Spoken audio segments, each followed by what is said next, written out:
amis, j'espère que vous allez tous et toutes très bien. Ici, ça va, je suis ravie de vous retrouver aujourd'hui dans une nouvelle vidéo retour de course de magasin bio.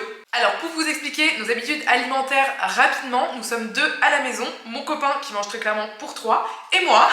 Et nous faisons nos courses à peu près dans tous les magasins dans lesquels il est possible de faire ses courses, si ce n'est que nous sommes végétaliens depuis presque 7 ans et donc nous n'allons pas évidemment ni à la fromagerie ni à la boucherie. Mais ce que je veux dire par là, c'est que nous allons à la fois dans des grandes surfaces discount, dans des grandes surfaces normales, mais aussi en magasin bio, au marché, enfin on va à peu près partout.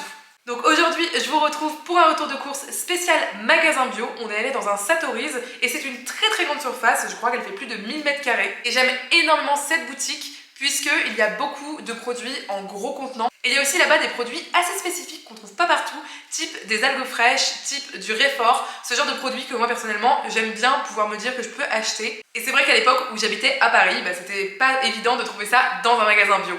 Tout ça c'est pas mal une question de surface et c'est très logique. Mais trêve de blabla, je vous montre tout ce qu'on a acheté et je vais vous donner nos idées recettes vegan.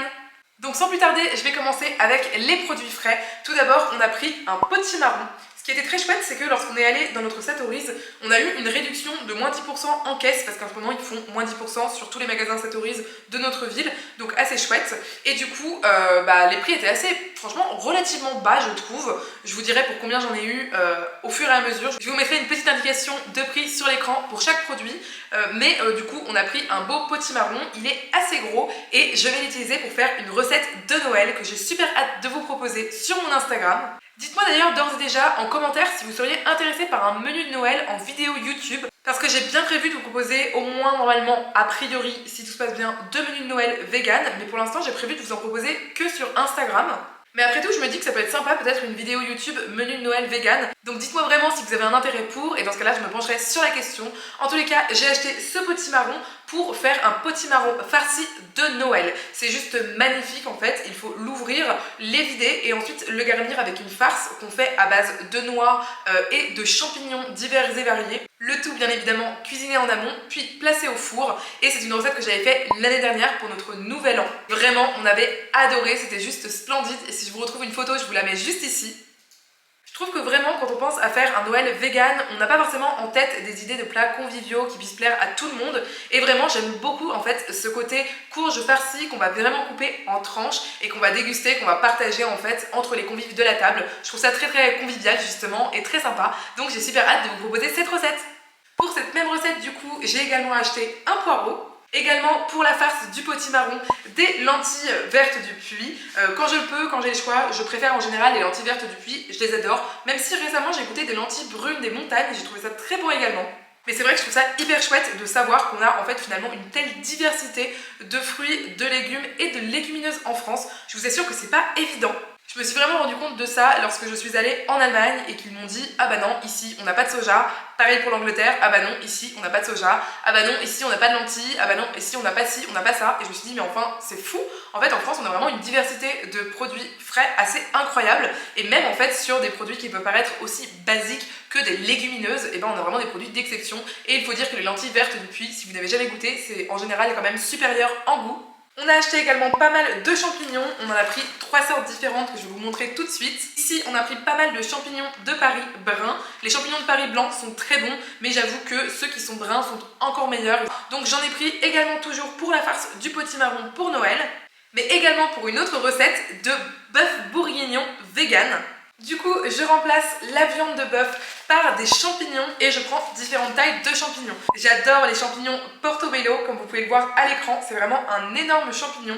Ça ressemble à un champignon crème ou un champignon de Paris, aussi appelé champignon de couche d'ailleurs. J'ai appris ça en regardant Question pour un champion. Et du coup, j'adore les champignons portobello. C'est vraiment un ingrédient incroyable en cuisine végétale, mais c'est assez difficile à trouver. À l'époque, lorsque j'habitais à Paris, j'en trouvais chez Marks & Spencer, puis Marks & Spencer a fermé et je n'en trouvais plus. Et c'est pour ça que je vous disais en début de vidéo, j'aime vraiment beaucoup les grands magasins bio qui évidemment sont pas trouvables à Paris mais qui sont trouvables dans les autres grandes villes de France ou en tous les cas dans leur périphérie. Et c'est vrai que même si les champignons portobello sont un petit peu des ingrédients de luxe, eh bien je me permets de l'acheter pour faire des recettes de Noël comme mon bourguignon qui est absolument incroyable d'ailleurs. Je vous invite vraiment à me suivre sur Instagram pour ne pas rater la recette. Mais je tiens à dire également que lorsque j'étais chef en restauration végane, j'avais inventé une sorte de recette en fait où je faisais vraiment griller les champignons avec un peu un poids au-dessus pour qu'ils grillent bien, et ensuite ça me faisait des sortes de steaks en fait de champignons, et je faisais avec une espèce de crème au beurre avec de la moutarde et du poivre, et c'était un pur délice. C'était vraiment incroyable, c'est l'une des meilleures recettes que j'ai créées je trouve. On va pas se mentir sur le fait que c'était assez gras aussi, mais franchement ce serait une très bonne aussi recette de Noël je trouve, pour une assiette un petit peu composée. En plus des champignons portobello, on a également pris des pleurotes. Alors si j'arrive à les sortir tout doucement, parce que c'est le genre de produit qui s'abîme quand même assez vite, donc on a réussi à prendre une espèce de main de pleurote, je sais pas trop comment appeler ça. Les pleurotes c'est vraiment des champignons qui me fascinent, enfin globalement les champignons me fascinent, et les algues aussi. Normalement vous les avez déjà vus sur ma chaîne, sinon je vous le mettrai dans le petit i juste ici, mais en gros je les utilise en fait pour leurs propriétés, comment dirais-je, en fait ce sont des champignons qui s'effilochent très bien, et ça permet de faire vraiment comme des morceaux de viande effilochés. Évidemment le goût est différent, mais c'est tant mieux parce que moi j'aime bien le goût des champignons, et encore ceux-là ont un goût vraiment assez léger quand on les grille, ça rappelle quand même un petit peu le côté grillé de la viande. Donc vraiment j'adore les pleurotes, et en plus dans nos magasins, quand on a la chance de trouver des pleurotes, on trouve des pleurotes blanches ou beiges comme cela, mais il existe également des pleurotes roses et des pleurotes jaunes, c'est juste magnifique. Et donc celles-là je vais les utiliser pour faire une texture différente dans mon bourguignon, comme ça j'aurai une texture effilochée et une texture de gros morceaux. Toujours pour mon bourguignon végétal, j'ai pris des grosses carottes. Vraiment, elles étaient pas chères du tout. Elles sentent hyper bon. Bon voilà, des carottes, rien de plus à dire. Mais dans un bon bourguignon, il se doit d'y avoir des carottes. On a également acheté du vinaigre balsamique de Modène. Il était pas cher du tout, il était en réduction. De mémoire, on l'a payé 2 € et quelques. Et c'est mon petit copain en fait qui adore le vinaigre balsamique. Moi j'avoue, je ne jure que par le vinaigre de cidre. Mais pour le coup, ça va très bien avec les saveurs champignons, les saveurs lentilles. Et c'est donc l'un de mes ingrédients pour ma recette de petits marrons farcis. Mais on en a quand même pris vraiment une petite bouteille parce que c'est moi qui cuisine ici. Mon copain s'occupe des autres tâches ménagères à la maison. Et du coup, comme ce n'est pas trop dans mes habitudes alimentaires de consommer du vinaigre balsamique, eh bien on a préféré prendre une petite bouteille. Pour faire une recette de riz au persil et également pour faire joli sur mes plats, notamment pour mes vidéos, mais aussi pour les nutriments. J'ai pris ce bouquet de persil. Pour tout vous dire, je suis pas hyper satisfaite, je le trouve légèrement flétri, mais c'était l'un des plus beaux que j'ai pu trouver chez Satorise, donc ma foi, voilà. Mais c'est vrai qu'il commence déjà légèrement à jaunir, donc j'étais un peu déçue, mais j'en avais vraiment besoin pour mes recettes, donc tant pis. J'ai également acheté du mesclun en vrac. Alors c'est assez fou parce que souvent quand on voit le prix de la salade en vrac, on a l'impression que c'est ultra cher parce que vraiment c'est du genre 15 € au kilo, mais au final on prend rarement plus de 100 ou 200 grammes de salade, donc ça va. Et puis comme je vous l'ai dit, cette fois-ci il y avait une réduction. Du coup on a pris du mesclun, pareil, on va y faire vraiment très attention. Je pense que je vais l'utiliser demain pour filmer ma recette. Et le mesclun, je l'ai acheté pour réaliser 2 recettes. Pour réaliser une salade de potimarron rôti, donc on a un autre potimarron qu'on a acheté avant et je vais l'utiliser pour la salade. Pour cette recette d'entrée de Noël, le potimarron est rôti au four, puis on vient y ajouter du mesclun, des pignons de pain grillés et également une sauce très originale à base de jus d'orange. Donc on a acheté 2 oranges bio pour l'occasion. Je vais également garder les zestes. Je vous conseille très vivement de toujours garder les zestes de vos agrumes bio et de les mettre au congélateur parce qu'ils se congèlent très bien. Vous prenez un économe et puis vous conservez vos zestes d'agrumes et après vous allez pouvoir les mettre dans tout un tas de préparations, dans des vinaigrettes, sur des légumes rôtis, dans des desserts bien évidemment, avec de la margarine par exemple pour faire une sorte de margarine parfumée. On peut également en mettre dans une sauce tomate quand c'est la saison pour la faire infuser ou même tout simplement dans des infusions. Donc vraiment c'est un super move que de garder dans un petit sachet au congélateur des zestes en fait, des gros zestes d'agrumes bio. Moi je crois que je n'aurais pas besoin de faire ça parce que du coup je vais utiliser ces oranges pour ma vinaigrette orange vanille. Et donc j'ai également acheté, même si ça m'a un peu fait mal aux fesses de payer le prix fort, un tube avec 2 gousses de vanille bio pour une vinaigrette accompagnée avec de la courge rôtie au four. Et bien je me suis dit que ce serait super comme idée. J'ai également pris une grenade, elle était pas chère du tout et c'est super pour faire les présentations. Ça fait toujours super joli sur une salade de mettre des grains de grenade. Et comme je le disais tout à l'heure pour le persil, en fait c'est aussi pour les nutriments puisque figurez-vous que tout ce qu'on ajoute en fait en plus sur ces plats, que ce soit des graines de sésame, des petits morceaux, des petits fruits, je sais pas comment ça s'appelle, de grenade, que ce soit de la coriandre, que ce soit de la persil, enfin des herbes fraîches globalement, que ce soit des amandes concassées, des noix concassées, enfin tout ce à quoi vous pouvez penser, ou même des huiles extraites à froid comme de l'huile de colza, je sais pas moi, de l'huile de noix, de l'huile de chanvre, des graines de chanvre, enfin bon bref, Tout ça, c'est très joli, certes, mais ça vient vraiment booster la nutrition de votre plat. Donc je sais que c'est pas évident, surtout quand on a un petit budget. Donc voilà, c'est pas essentiel, mais si vous avez les moyens, n'hésitez pas à penser quand vous cuisinez à rajouter justement ces aromates, à rajouter des épices, à rajouter des petits morceaux de fruits comme pour de la grenade. Et ça va vraiment venir booster la nutrition de votre plat. Niveau fruits, on a également décidé de prendre une main de banane. Ai-je vraiment besoin d'expliquer pourquoi les bananes sont utiles dans un foyer? Je ne suis pas sûre.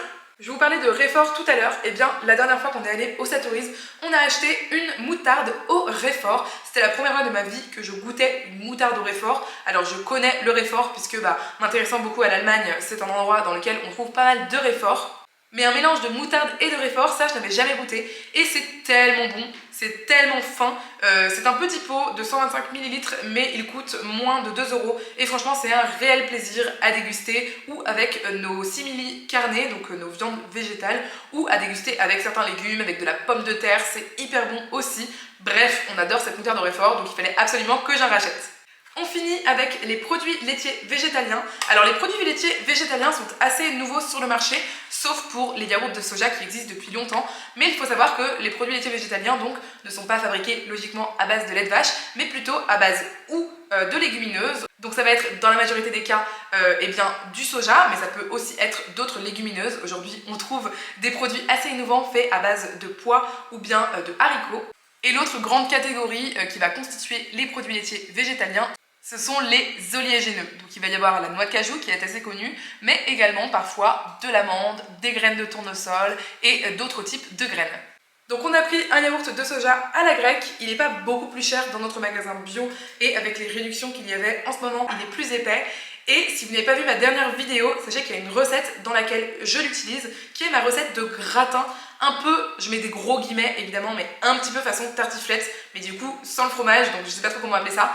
Mais en gros c'est un gratin de pommes de terre avec de la crème, des lardons végétaliens et également des oignons au vin blanc. C'est un pur délice, on a été ultra fan de ce gratin. Et dans ce gratin du coup j'utilise de la crème vegan directement, mais comme j'ai trouvé cette crème vegan en Allemagne et que évidemment tout le monde n'habite pas à Strasbourg ici, je vous avais proposé pourquoi pas de substituer cette crème par ce yaourt végétal. Donc le yaourt à la grecque c'est bien celui-là dont je parlais. Oh petit chat! Coucou petit chat! D'ailleurs j'en profite pour vous dire que si vous n'avez pas vu ma dernière vidéo meal prep, je vous invite vraiment à aller la voir, il y a 5 recettes exclusives et les recettes sont absolument démentielles. Donc n'hésitez pas à aller checker ça après cette vidéo. Ensuite mon copain a voulu tester un fromage frais, donc un fromage à tartiner tout nouveau. Ils ont appelé ça du momage frais, c'est de la marque Maurice et donc théoriquement c'est à base de riz, c'est ça, c'est bien ce que je vois. Donc il y a aussi des céréales qui peuvent faire du coup des produits laitiers végétaliens. Ce fromage végétal à tartiner est à base du coup de riz et de cajou. Il a été fabriqué en France et il est évidemment 100% vegan, c'est logique. Et on a choisi l'option ail et fines herbes. C'est lacto-fermenté donc c'est hyper bon pour la santé et c'est la première fois que je le vois en magasin. Donc mon copain avait très envie de tester et du coup on vous en donnera des nouvelles. Et ensuite pour une autre recette de salade, d'ailleurs le mesclin va aussi servir pour cette recette. C'est la recette de salade qui accompagnera en plat en fait le potimarron farci dont je vous ai parlé au début de la vidéo. J'ai décidé de réaliser donc pour le menu de Noël, en plus du potimarron farci, une salade de mesclin aux poires rôties avec des noix grillées et des morceaux de bleu vegan. Le fromage bleu qui s'appelle Jeanne de chez Jane Joy est vraiment très réussi je trouve. Il est à base d'amandes celui-ci. Donc il est sans soja pour les personnes intéressées, il est fait artisanalement et il est aussi fermenté donc c'est assez chouette. Franchement pour les fêtes je vous invite vraiment à ouvrir l'œil parce que ce produit là sera normalement dans à peu près tous les magasins bio et il est vraiment très très chouette. Donc je vous invite à tester et à faire tester votre famille. D'ailleurs si ça vous intéresse, j'ai sur mon Instagram parmi les premiers réels une recette de risotto aux poires et au bleu de Jane Joy. Donc n'hésitez pas à aller checker cette recette si ça vous intéresse, c'est une super recette pour les fêtes. Et voilà, on arrive déjà à la fin de cette vidéo. J'espère très sincèrement qu'elle vous a plu. Si c'est le cas, n'hésitez pas à me laisser un petit pouce en l'air, c'est vraiment super soutenant pour la chaîne. Moi j'ai super hâte de vous retrouver dans une prochaine vidéo et d'ici là je vous dis à bientôt.